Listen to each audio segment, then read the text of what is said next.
Hi guys, Dean Verbeeck here from the Performance Factory. Hope you're all well during this crazy situation that we're all in with regards to the coronavirus. I'm not at home in lockdown today, but I am in my empty studio. Just kind of touching base with Performance Factory students, staff and families. So we're touching base with people via kind of social media. And we thought we'd put a little fun thing together this weekend, and we're going to do it over the next couple of weeks while we're in lockdown. Just for our TPF students and families to get to know our staff a little bit better, we've called it Did You Know? And we've invited all of our families to ask questions to our staff. Now, I'm the first one that's going to go through this, and then hopefully I'll rope in some of our other staff members to get involved as well. So I've got about 20 questions here from our staff, from our students and from a couple of parents as well, which I'm going to try and answer as honestly as I can, and in the hope that you guys get to know me a bit better. Why I came up with this idea, I don't know. But here we go anyway. So Bridget Radford, one of our members of staff, has asked me, what is my favourite food? What is my favourite meal? I'm a big foodie person, guys. I love food. I love to cook at home. But I think flavour-wise, I'd probably go with Thai food, I think. Yes, Thai food, I'm going to go with that. Martha asks, what is your favourite musical and favourite song from that musical? Over the years, I've had loads of favourite musicals. It changes all the time and then a new one comes out. I think at the minute, and recently I went to see Dear Evan Hansen in the West End before everything shut down. And I'm going to say Dear Evan Hansen. Reason behind that, it's just the music is amazing. My favourite song from that is You Will Be Found. Just a great message to the kind of the underdog. Yeah, I love the story. I love the music. So I'm going to say Dear Evan Hansen. Isabel asked, what is your favourite song? So favourite song of all time. I racked my brains. I've had a little think of some of these questions before doing this little short video for everybody. I don't have a favourite, I don't think I have a favourite song, but I do love the 80s. So I love Tina Turner, Michael Jackson, Lionel Richie, George Michael. So yeah, I get a buzz from 80s music. Yes, 80s music. Keris asked me, what is your favourite colour? My favourite colour, and has been for, gosh, so long, is purple, the colour purple. Hence, when I first started the Performance Factory, the original, even though the logo of the Performance Factory over the years has changed and evolved, as is the stage school, the logo started off purple, and it's still got purple in it to this day. Mila, one of our tots from Clydach, asks me, how do you like your hair in the morning? Well, talking of hair, please do not judge my hair. Being in lockdown and not an essential, I've run out of product, so I've got no product in my hair today. But in answer to Mila's question, how do I like my hair in the morning? As less messy as possible. Yes, as less messy as possible. Isla Harris, I think it was Isla Harris, it's definitely an Isla here. I think it's Isla Harris, says, what is your favourite performance that you've done with the Performance Factory students and why? For me, it's got to be 4 years ago, we hit our 10-year anniversary, 10 years of the Performance Factory, and we did, for the second time, we did a production of Les Miserables, and this was at the Furnace Theatre. I'm going to say that's my favourite production of all, only because it was a very special year, 10 years of the Performance Factory. It was an amazing production. We had an amazing cast, amazing backstage crew, amazing set with a revolving stage and everything. And like I said, the reason why, for me, 10 years of the Performance Factory, it was really special. Erin asks me, and this is Erin from our Astragun High School, asked me, if I could dine with 3 celebrities, who would I choose and why?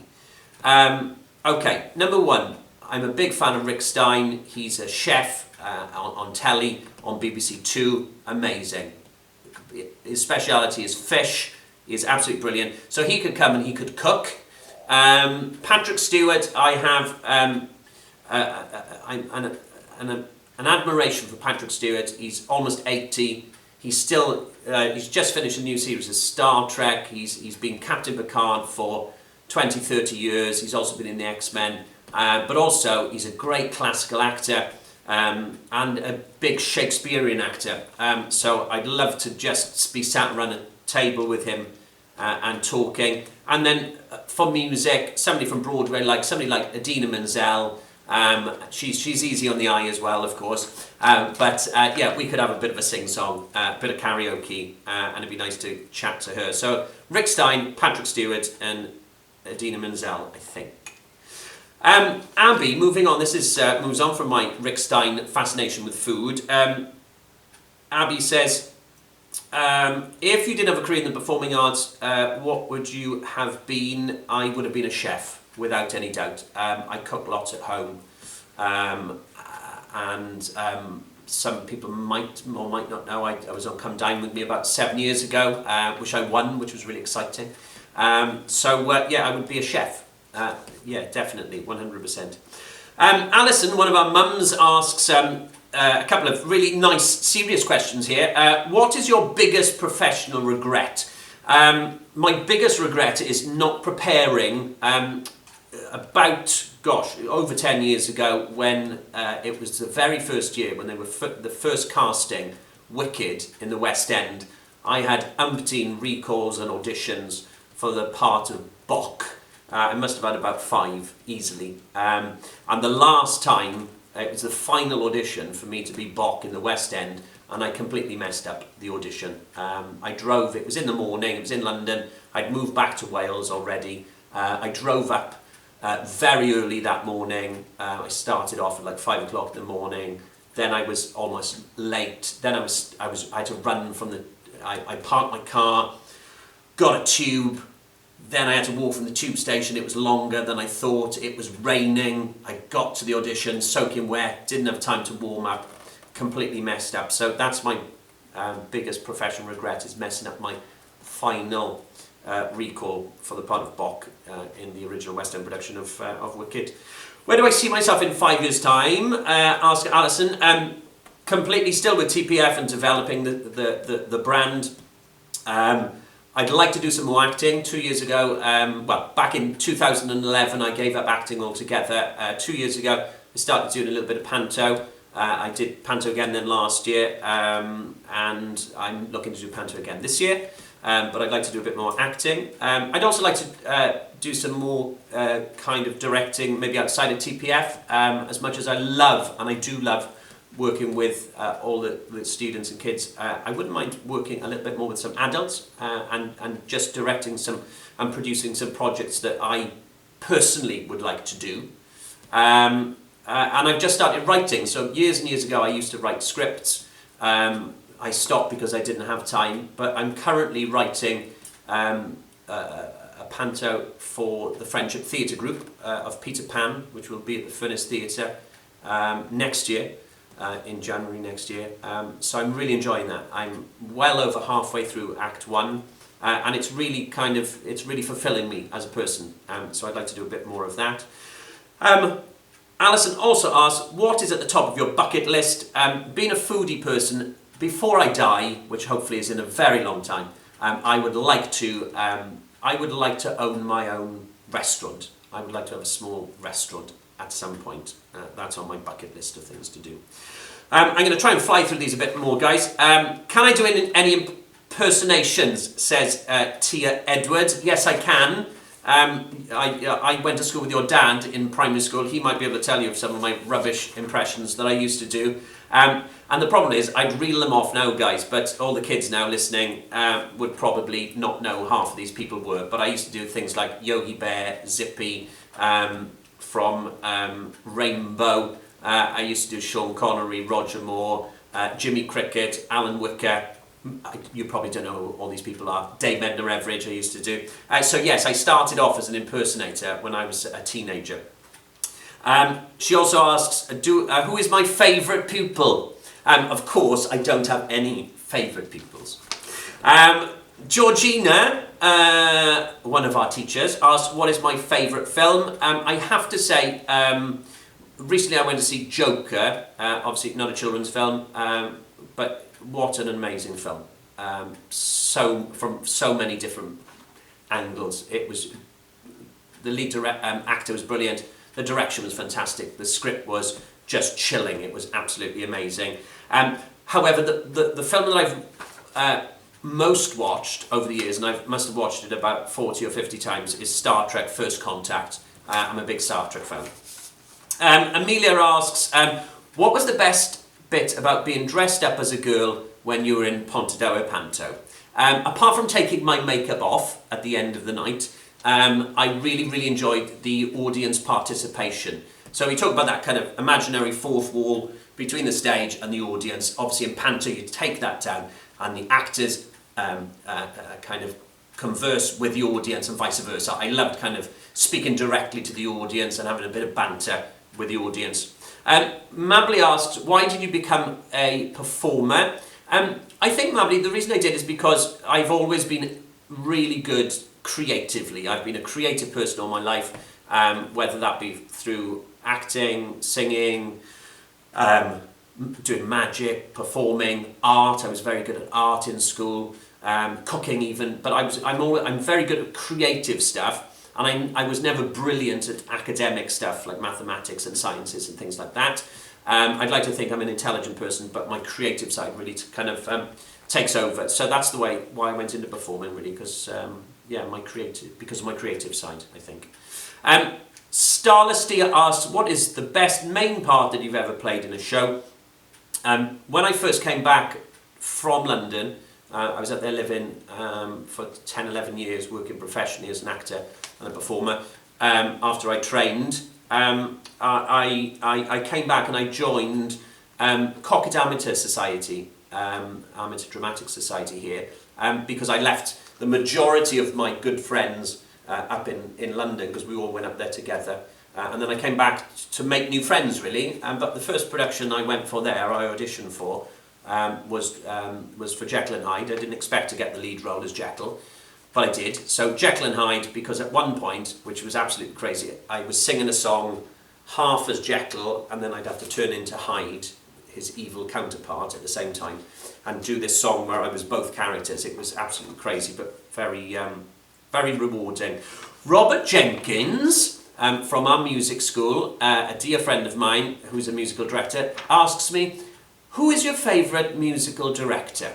Well, Rob, it has to be Matt Hampson. Only kidding. I couldn't choose. I have so many favourite musical directors. Nancy asked, is it hard being a teacher? I have to say, Nancy, it's very rewarding being a teacher. I've had the Performance Factory now for 14 years and I've taught thousands and thousands of children. But also I was head of drama and speech for 6 years at Oakley House, the private school up in the Uplands. For many years, I taught hundreds of children through there, as well as working in other primary schools such as Began and Llanelli. I've worked in private school in Porthcawl. I've worked in Craigvelin Primary School, Gorse Primary School. So I've worked with hundreds and hundreds and hundreds and hundreds and hundreds of kids.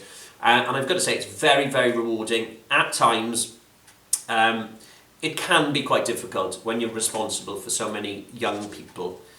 Sometimes, you know, it's difficult because people come to you and they want to tell you things in confidence. Obviously, I can't do that. I've got to share things, you know, particularly if people are in danger or things like that. But yeah, it can be really tough. And sometimes I make the wrong decisions, but all the time I have my students, you know, their safety, and they're my priority. I always have their best at heart, even if sometimes I make the wrong choices. But yes, thank you for that question. Nancy Sister Summer says, what has been your most embarrassing moment on stage? Right, so I was the first principal boy for the Friendship Theatre Group when I was 16, and that's about 10 years ago, maybe a bit longer. It was back in 1993, maybe 94, but I played Jack anyway, in Jack and the Beanstalk, and I run on stage to say hello boys and girls in one of the scenes, and there was some wet on the floor, and I slipped, and I accidentally said a naughty word that came out of my mouth, unintentionally, as I was sliding across the stage, and that was in front of children and all of their families. So that was very embarrassing, being in front of a panto audience and saying a little naughty swear word. Anyway, moving on. Let's have a look. Darcy from Carmarthen's mum says, were you good at school? I was. I passed all my GCSEs. I went on to doing a BTEC in Performing Arts. I then went on to do a BA in acting at Rose Bruford Drama College in London, and then I went on to do a postgrad in musical theatre at the Royal Academy of Music. So yes, I did. I passed all my exams, like I said, in GCSE. All my top grades were creatively. I've talked about being creative. Although I passed everything, all my A's and B's and that were in art and drama. I went on to do theatre studies. I did dance. I even got a C in GCSE dance. Don't laugh, Lindsay Richards, if you are watching. I've got Emily says, what is the most underrated musical in my opinion? The most underrated musical in my opinion is Parade. It's by Jason Robert Brown. It's absolutely amazing, in my opinion. Overrated, do you know, guys, some of you are going to throw things at the screen now by saying this, but I really dislike Grease. I think it's just a pile of poo. I really do. Josh has said, and I've penciled in some of the answers here, he said, if you could aspire to be one person, who would it be and why? Who would it be and why? Do you know, I don't know. I'm going to have to, if I do another one of these again, I will have to come back to that. Who would it be? It would have to be somebody good, somebody selfless. You know, this world that we live in, I know it would be nice to be somebody selfless. I'll have to come back to you, Josh, on that one. 2 more questions, and then I'm done, guys. Blake, my son, would like to know, his mummy wrote this, although he said he knows everything about me, he'd like to know something interesting about me that he doesn't know. Now, Blake, there are lots of things you don't know about me. Many things probably not for your ears, my lovely boy. However, one thing that I don't think I've ever told you, because we talk about, things that are on the news sometimes that are appropriate for a 6-year-old. But we were talking about the Queen the other day, and we were talking about Blake knows who the Prime Minister is, and he has done for the last 3 years. He knew who David Cameron was and Theresa May. He knows Donald Trump is the President of the United, and he knows who the royal family are. So one thing I don't think you know is that, it's got to be over 10 years ago now, but when I was living in London, I did sing for the Queen once. It was for one of her jubilees. I'm not sure which one that was.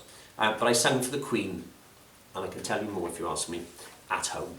Anyway, final question comes from Molly, one of our students from our youth theatre on a Monday at Clydach. She says, what's your dream role and why? I've got a couple, but somebody that I'd love to play, and I'm going to try and make this happen, actually. Somebody I'd love to play is Edna, who is the mum in Hairspray, which John Travolta played in the film, and Michael Ball and other such people have played in the West End and the touring production of it. So, good time for me to announce. So, rights permitting, I'm waiting for confirmation on the rights, guys, but next year, 2021 is the 15th anniversary of the Performance Factory. And as our 15-year anniversary show, we are going to be doing, rights permitting, we're going to be doing Hairspray. And as a bit of fun and a bit of a twist, because it is our 15-year anniversary, I will be playing the part of Edna. So I'm looking forward to that. I'm also trying to entice some other members of our teaching staff to take up a couple of roles as well. So guys, I hope this has been a bit fun and our students and families get to know a little bit more about me. So in these times, guys, please stay safe and keep in touch, and we'll all get through this together. Take care. Happy Saturday. Have a good weekend. Bye-bye.